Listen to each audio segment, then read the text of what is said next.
Hello everyone out there in Facebook land. Welcome to the tall and the short of it with Betsy and Jenny. Oh my gosh, today it was raining like crazy this morning, and then it got really nice outside, but it's just the rain. Constant rain. It drives me nuts. No, I'm fine with that. It's the fact that we have 3 days left of school. Oh, okay. There's that too. Rain's fine. Oh.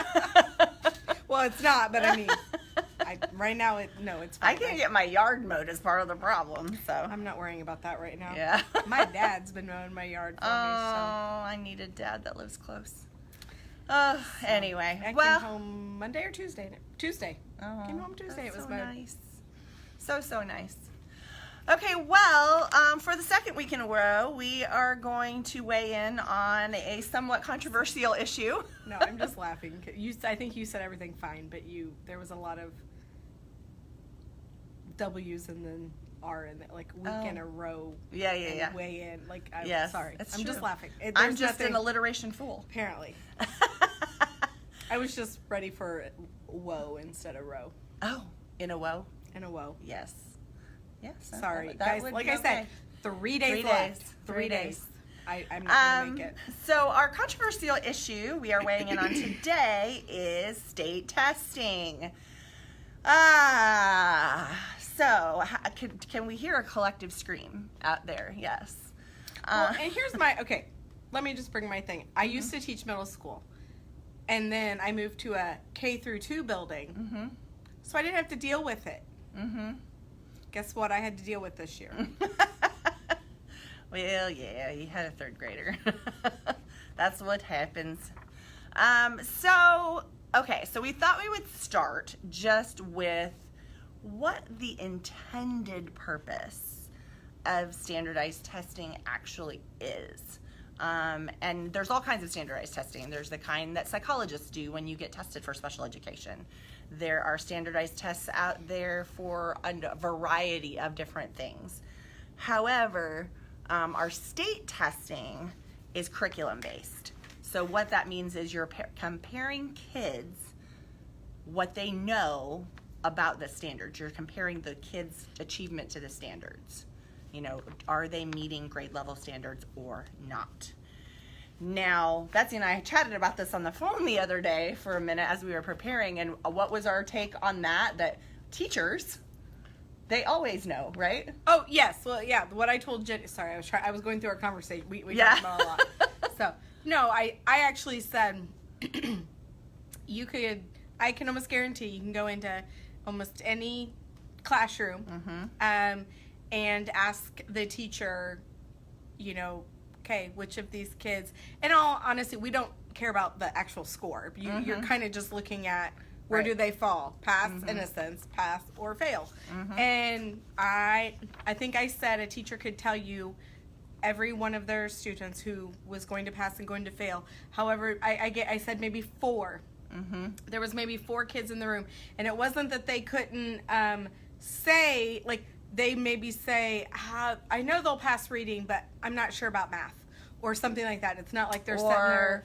He's gotten so much better at reading. He might, pass it, but it's not going to be by much. But, I kind of go either way. I gave them 4. I guarantee there's some classrooms that. So out of an average class of 25, right? And I'm saying I know that that's overestimating for some.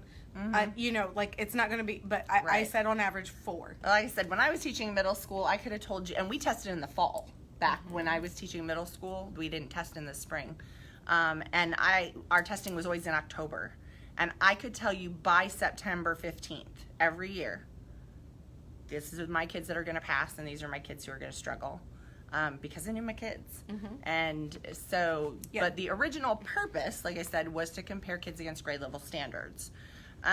Which teachers do every single day. Exactly. They do every day. Exactly. So, back when I was a kid, we took very standardized tests, like Test of Iowa Basic Skills or things like that, because ISTEP didn't exist back then. But I'm going to say about when I was in middle school, that's when we started developing our own state tests for things like that. So, but what we found out very quickly as state tests were being given is that if you wanted to try to compare, like, let's say Indiana versus Ohio, or Indiana versus South Carolina, or comparing states to each other, you really couldn't do that because they didn't give the same test and their state standards were different.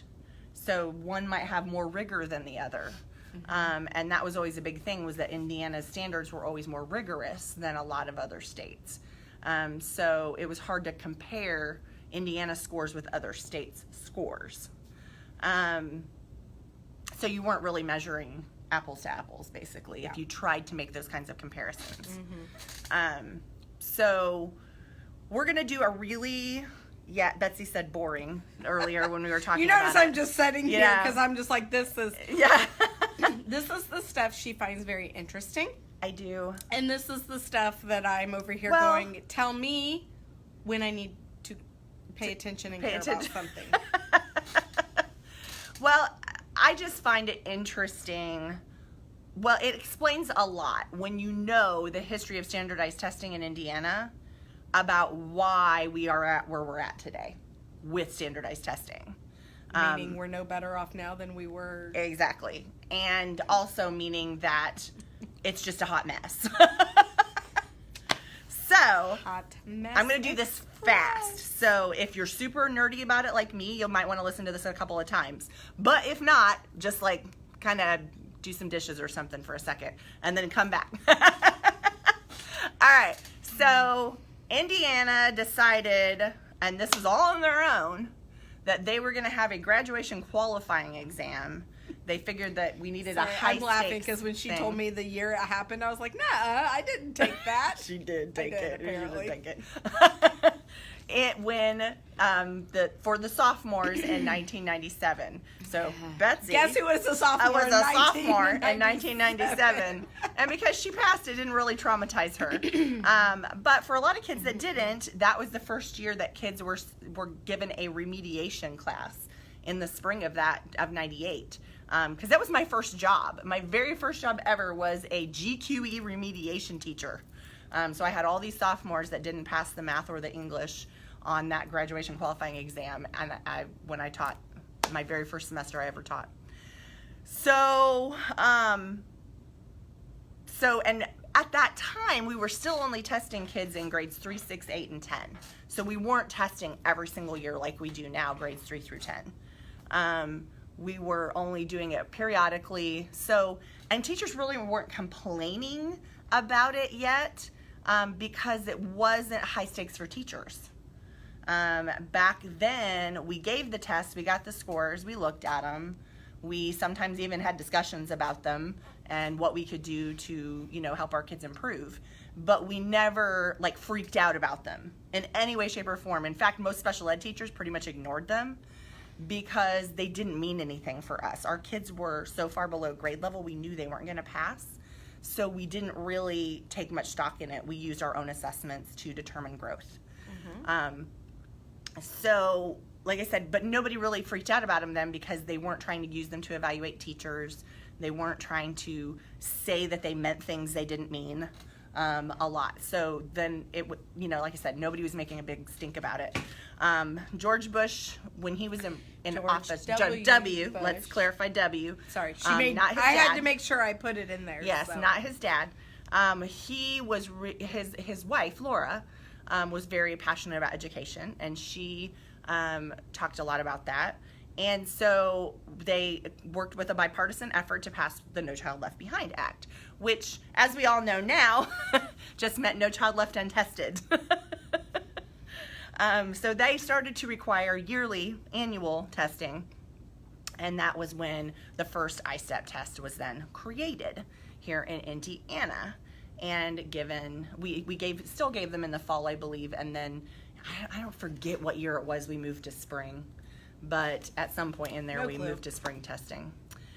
So continuing on, so we don't get bogged down in this, we still were just using the tests to compare kids to state standards, though we weren't really using them for any other purpose even then. It wasn't until Common Core was introduced in 2010, And I know there's tons of people that have tons of opinions about Common Core. That's a whole nother live. Let's just not even go there today. We don't need to go there. Yeah, we didn't adopt it. So. Yeah. Doesn't affect us here in Indiana. Yeah, Indiana did not adopt. Well, they did adopt it, and then they got rid of it. Yeah. So again, we adopted Common Core in Indiana in 2010. We went through all the steps to like redo our standards, change our curriculums. Textbooks redid themselves to be with Common Core. There was workshops all around the state people went to learning about the Common Core. I mean, we were ready. We spent 4 years getting ready to implement Common Core, and then they voided Common Core in Indiana and said we didn't want Common Core anymore. They backed out of the park group, which we were supposed to get our tests from, because all the people in that park consortium were going to use the same test, so we could start comparing between states. And we would have a little better way to do that. Sorry, I'm just laughing because I'm over here going. I'm falling asleep. I'm falling Yeah, asleep. exactly. And Jenny's like getting all excited. Woo. So different. Just Anyway, not in height, just the different. interesting part about that is that it caused a big stink because we voided Common Core with only 2 months left for us to create a new test. We dropped out of using the park assessment, and we didn't have a new test that met that met our No Child Left Behind standards. So because we had a waiver from No Child Left Behind because we were joining the park consortium. Okay, so now we have no test. We have 2 months before we're supposed to give a test, and we didn't know what to do. So what did they do? They just said, "Oh, well, we'll just give the old I-STEP again," which did not meet the standards, the law for No Child Left Behind anymore, because it had to be college and career ready. Do you guys remember that phrase? So we continued to use a test that was not really legal for us to use, going against our federal waiver. And they then realized when they finally did make a new test for us the following, I think it was 2 years later, that the test was going to be 12 hours long because of it being a brand new operational test, and we had to give more questions, and so we could throw questions out and all of that. And everybody was freaking out about it because of how long it was going to take to give all these tests, and especially special ed teachers, because we have to do it in small groups, and we have to, And our kids can get extended time. And Exactly. So it can we're take thinking even 12 hours longer. times 50% extra time. We were like, how are we going to get all that done? Well, we got all the testing materials. Everybody's ready to move forward with this big, giant, long test. And the governor then decides to sign an executive order after we'd already received all our testing materials to make us not be able to test kids longer than 3 hours. We had to cut it off. So then we got all this guidance from the Department of Ed. Don't give social studies anymore. Don't do this sub-test. Don't do this. Don't do that. And they completely, all of our testing coordinators were, literally dying. They were all just like, what? We've been ready for this whole time, and now we got to change everything. So they redid all of that, and there was tons of scoring glitches. Over 1 million kids had to have something rescored or something crazy like that. very cost effective, I'm sure. Incredibly cost effective. There was technology glitches all throughout testing. They were having issues with, and people requesting paper pencil tests. It was crazy. So because of all that madness, they repealed I-STEP in 2016 and decided we would start the development of iLearn, which is what we took this year for the first time. Do you need anything else Yes. on there? The only other thing I would add is back in 2010 when we adopted Common Core, they also started iRead 3, which we're not going to spend time on iRead 3 today. All we would like to say about that is if you want to know why we don't like iRead 3, and neither one of us do, just refer to last week's episode on retention. There we go. Moving forward. So, and I didn't even mention in that history talk all of the alternative assessments for our kids with the most significant cognitive disabilities, because that changed a bunch of times in there too. Now I'm exhausted just from saying all that. So I'm going to let Betsy talk for a minute, because she actually got to give this year's alternative assessment, which was called the IM test. So I'll just let her give her thoughts and kind of, if you can explain what the whole purpose of alternative assessment, what they're supposed to be doing when the content connectors thing. Okay. Because people don't know what those are. All right. So we have students that are in special education, and when I say that, I mean like are more, like you said, students with significant disabilities that are way below grade level, and in all areas, and we're working on what we call life skills. And so it became apparent that these students could not take a test that was geared towards grade level, state standards. If I have a kiddo in third grade who is still working on number recognition from 1 to 10, but the one of the standards for math is adding and subtracting fluently within 100, 1,000, I don't know. I think it's 1,000. And don't hold me to that, but I think it's 1,000. And so they decided to make what they call content connectors. So they're connecting the grade level. Here's the grade level standard, and then they're bringing like, okay, well, we're going to bring this down a little bit so that it's more appropriate, I'm assuming is what they were thinking. They're not, but whatever. So, for example, if it was adding fluently within, numbers up to 1,000 or within, then instead of that, they changed it to like, maybe the third grade one was adding and subtracting fluently within 100, and the content connector is maybe to 40 or something. I don't know. I've been writing too many IEPs and goals lately. But anyways, it's something like that. Okay, you know what? If they can do it to 40, chances are they can do it up to 100, because all of the same numbers are in those numbers. You're not adding. It's still two-digit numbers. It's still two-digit numbers. So, but like I said, when you have a student down that is still working on the difference between a 4 and a 5. Right. We are. I mean, if you look up here in my classroom, you see, like, I do have numbers to 20. But I mean, this kind of stuff I'm working on. However, so you can imagine what this test looks like that I'm giving to a student who is maybe identifies a student that is able to identify maybe letters, or even just the letters in their name. However, the goal is to be, reading and comparing and contrasting, and I mean, it's just, themes and main idea. Yes. Okay, so you see what, and no joke, my student that I had to give this to this year, and lots of others, the expectation is that they will take this test, and it's geared more, it's deemed more appropriate. It's supposed to be appropriate for students with significant cognitive disabilities. We're only allowed to give it to 1% of our population. Okay? So, I knew, I had never, it's been years since I did give it my first year here. I gave, whatever it was then, I don't know. But I did, because I used to give it when we taught middle school, but then my first year here, which would have been 2008, 2009, I gave it, because we had third graders. And so it's been a long time. And so I knew, I had went and was trained in this, had to go to a training for it. And I'll be honest, even sitting through the training, I'm just sitting there thinking, this is a complete waste of time. Because it is giving me no appropriate data. None. And so what I actually, after it was over, I called and said, well, I found out 2 things today during this testing. One, I probably shouldn't admit this. I probably should not. No, don't admit anything. That you'll have to bribe your kid to get through it.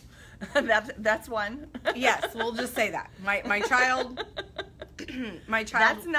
That is a story you're going to hear from every teacher that gave IM. Yeah, let's just say mini marshmallows were involved. Yes. And then I also learned that I can't remember what the second one was. It is I obtained absolutely zero Useful. useful knowledge. None. Well, because, I mean, for most kids that took it, they guessed on every question, right? Mm-hmm. Mm-hmm. I mean, literally guessed on every question from what I'm hearing. Well, and I would say a good portion, if you're looking at that 1%, you say guess. I don't know that that's the word I would use in the sense of having an actual understanding of, because that's not how we assess. I don't mean in the educated guess. Right. I mean, just picked a letter. Or just pick, like, you want this one, this one, this one. And there are, like, requirements, like, the test read itself to the child. I could do, and they're used to hearing me read things to them or, do that. And, but I mean,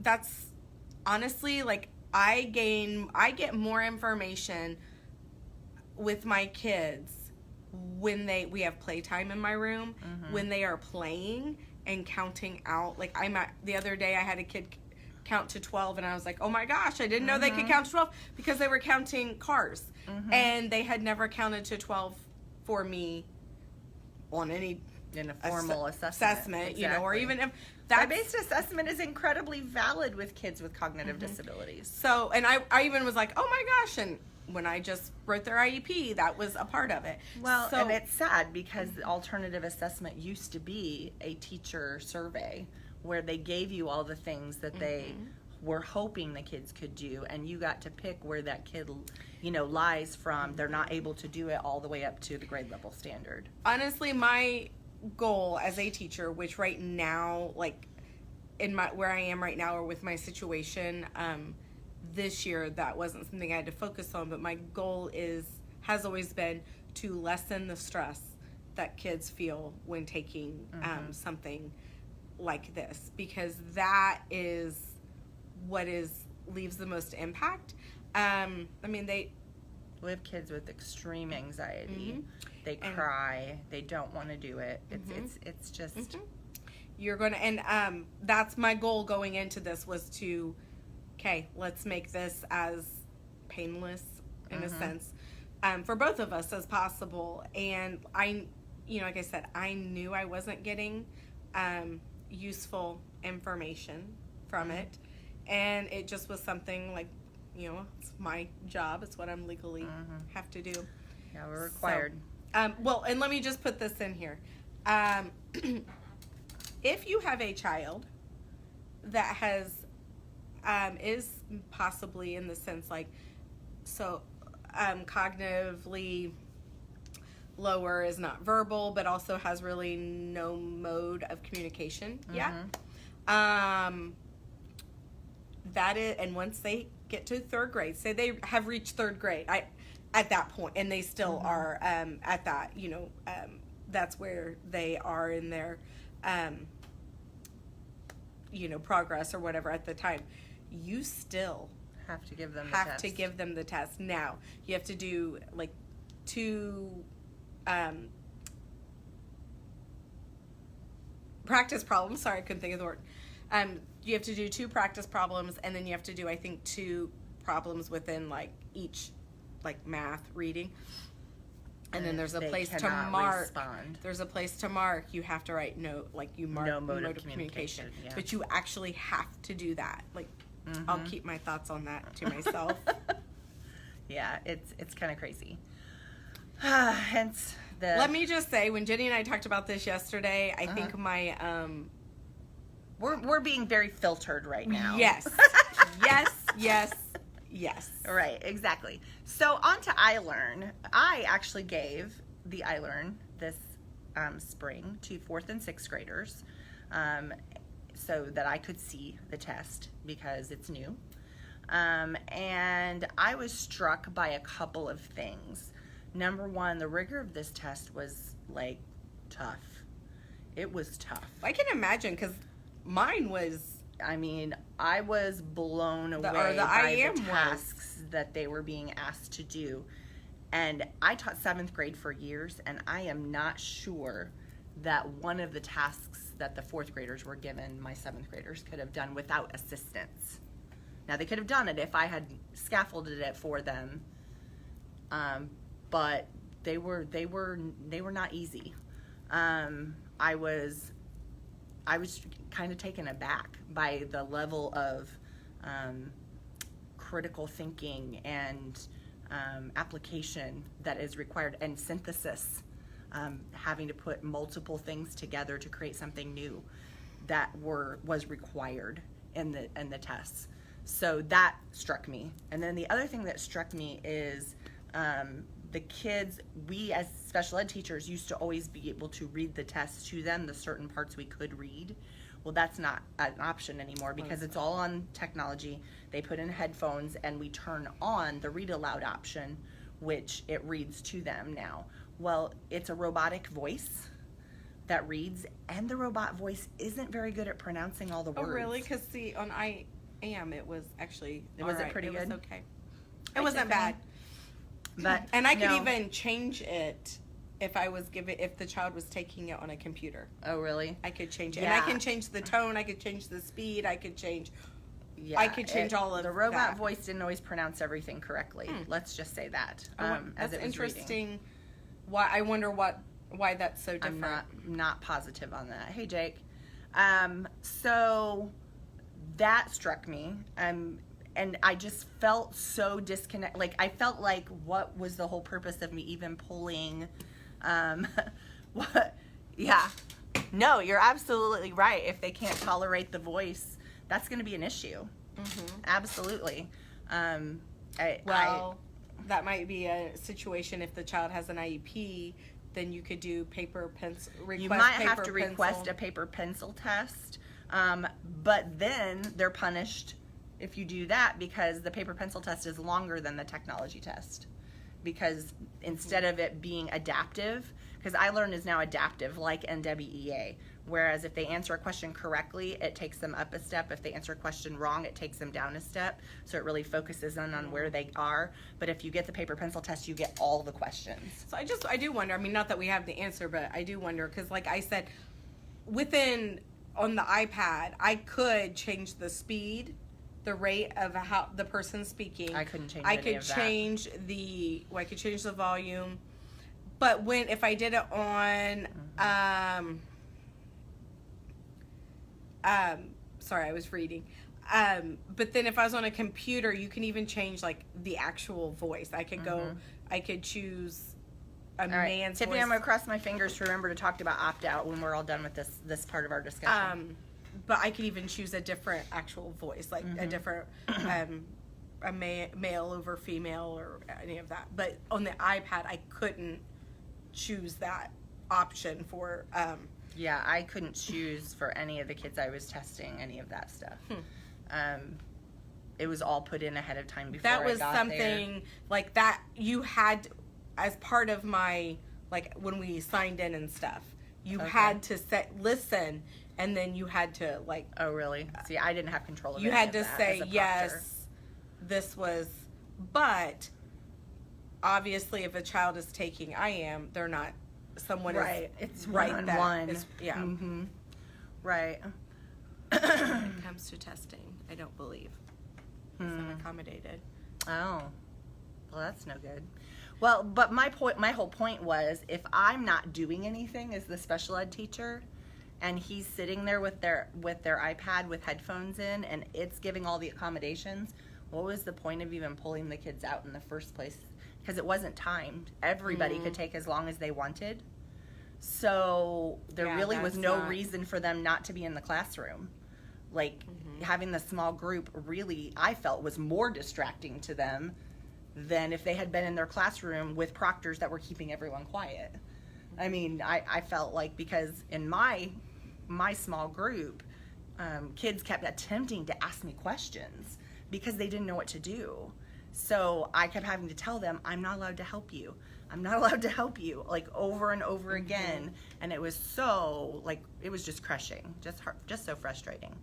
So, like I said, what my big thing is there are some very simple things that I suggested to the state after the testing window closed that they could do to help with some more accommodating that I believe need to be universal accommodations.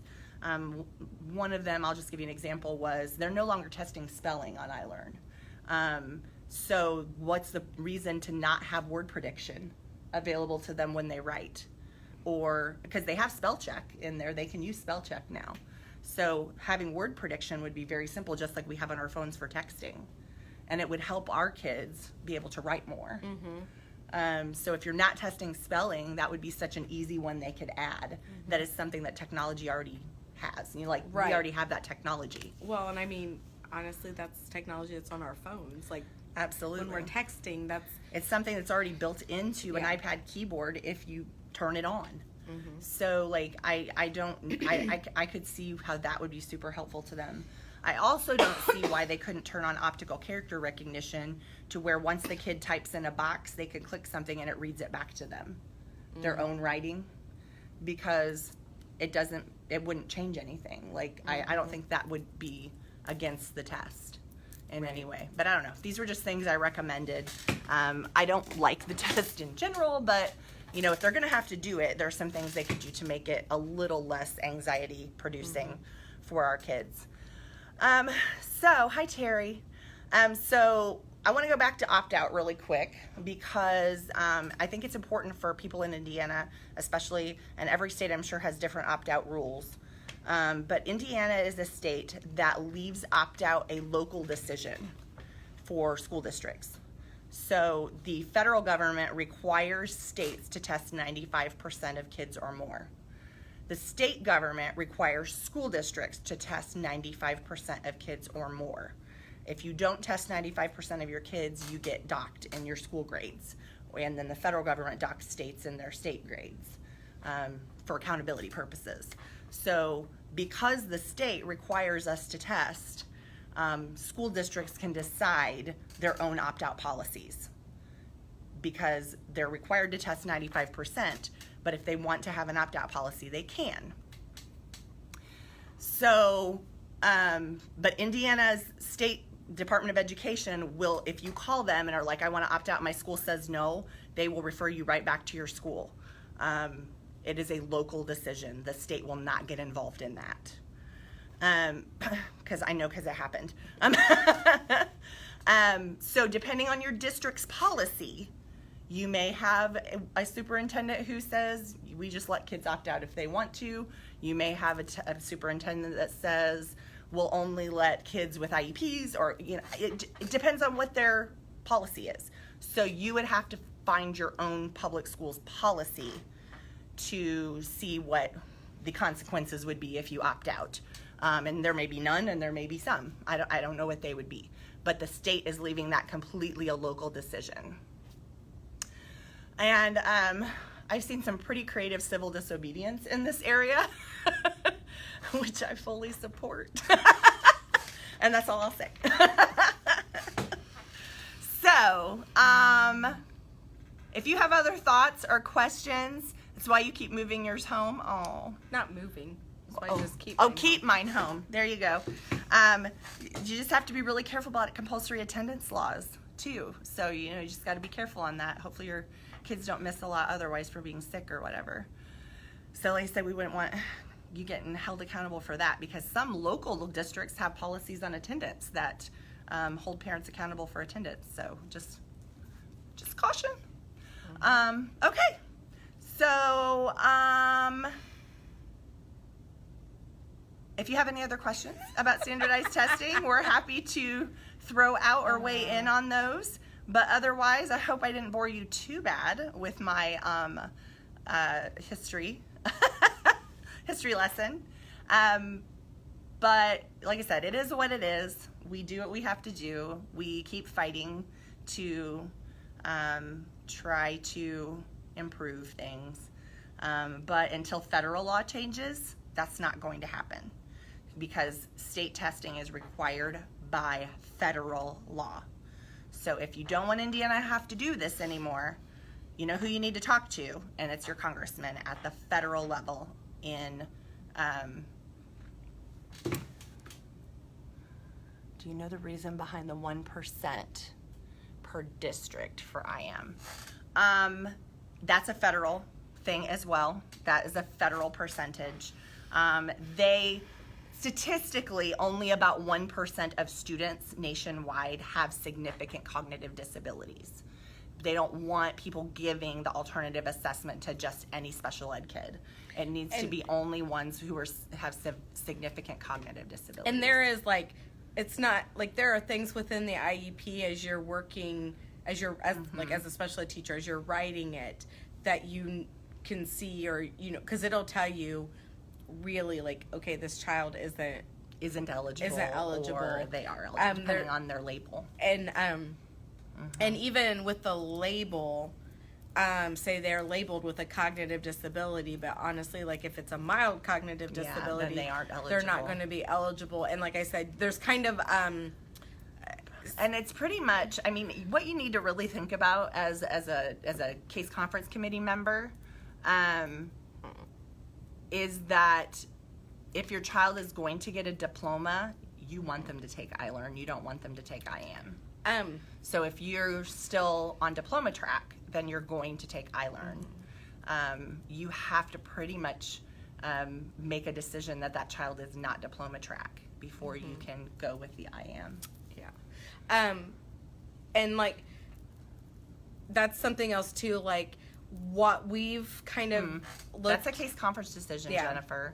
What we've kind of looked at is... They should have had us talk with you guys about that. If the child is in...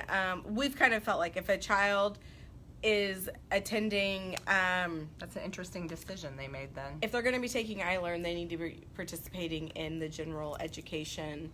iStar in the past. Well, it's no longer an option. But I've written. If she has a severe cognitive disability, I don't know why they wouldn't have put her on IM. That doesn't make much sense. That would be something you could ask for a conference about and have them change it for next year. Yeah. I am. Like I said, it's not like you don't have data to support that. They did talk with you. I believe she was passing iStar. Oh. Well, I never gave iStar, so I don't know what I don't have a comparison. Okay, so cutoff scores. Let's talk about cutoff scores for a second, because I think people need to understand that cutoff scores change every year. So there isn't one score you have to get to pass, and it's the same from year to year. What they do is they wait till every person has taken the test. So this year, yeah, that's true. You do almost have to have them write their name on the test. It counts as a valid test.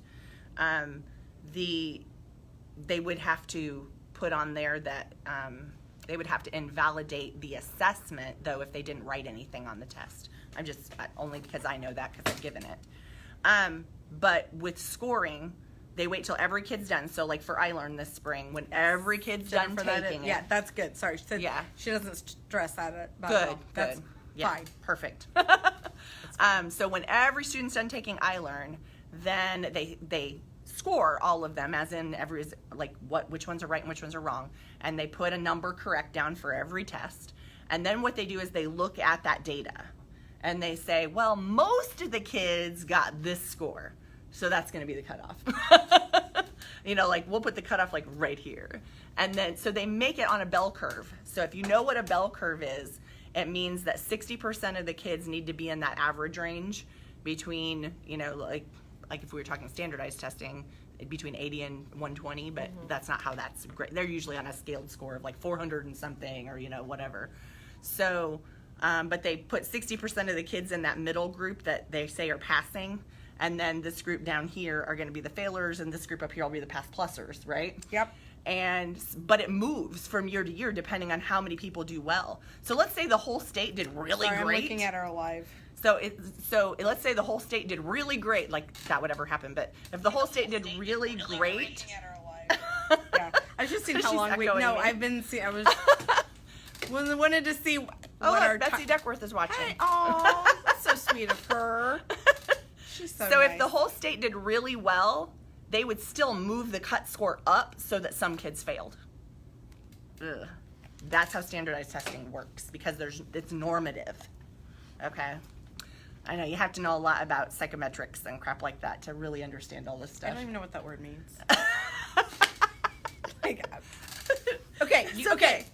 I did This never is- want to know this stuff either till I this became an is administrator. How I described it yesterday. Okay, I can't describe it all the way, but I'll describe it. This is like taking all the students' temperature. However, we're every year I feel like we're using a different thermometer. And each kid is getting it taken in a different place. So some kids are getting it taken under their tongue. Some kids are getting it taken under their arm. Don't say it. And then you can imagine where some of the others are. And you know what? Because you're doing that, and none of the data correlates. It doesn't. You can't use not correlates. You can't use it for any Statistical purposes. So there we go. But No. hey, it made us laugh yesterday. Oh my. Please. I didn't say it. I love it. I love it. Oh well. At least All right. people will have some humor as We're we like at go like out. 40 minutes. I know. This is a big topic. For you. All right, and so disclaimer one last time. I'm just gonna tell you. Because of me, it's true. I'm a talker. Oh. Okay, so one more last No, disclaimer. I just meant because you're all about this topic, I and know. I'm like, bleh. Bleh. Well, I don't like it either, but people need to know, or they can't fight against it. So, and anyway, I bought my tickets for Washington this summer. We're going to talk about that at some point, too. Nerd alert. It's going to be amazing. So, like I said, I was trying to do the disclaimer. This is not our school's opinion. This is only Jenny and Betsy's opinion. Yes. So, yeah, I'm sorry, I got distracted by a comment No, I again. was yeah. Thanks for joining in the conversation today, guys. Yes, There's so many of you. yes. I'm so excited. And for those of you watching on replay, definitely post more. Yes. Keep it going. Hashtag. Next week, we probably will still be in here because she still has to come to work next Thursday. I do. I don't have to, but I probably will because I'm have like a classroom to pack up and all that good stuff. So we probably still will be in here, but that's also when we will start chatting about what we're doing for the summer. Yeah. Yeah. And I need to put that poll up for what. Well, we could do it like next week too, because we also need to discuss what we're going to talk about in June. Does anybody have any ideas? We might. I don't remember. We talked about it. I don't know.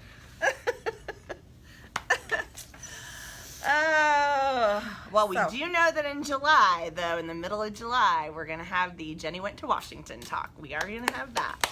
So it's going to be so great. I'm actually probably going to go live on this page a lot from Washington. So Me too. yes, ready for summer. I said I have a shirt that on the front says, "Can I get an amen?" Is that appropriate for me to wear the on last day? day? of Yes, school? absolutely it is. Guys, I love my kids and I have them multiple years. Don't get me wrong, I love them, but this has been a rough year. So we've had some challenges this year, and I'm ready for time at the pool Yep, for sure. and on the lake. All right. Well, we love all of you for watching, and like I said, keep talking to us like you are. It's been awesome. But we will catch you next week. Okay. Hey guys, thanks for joining the conversation. Bye bye.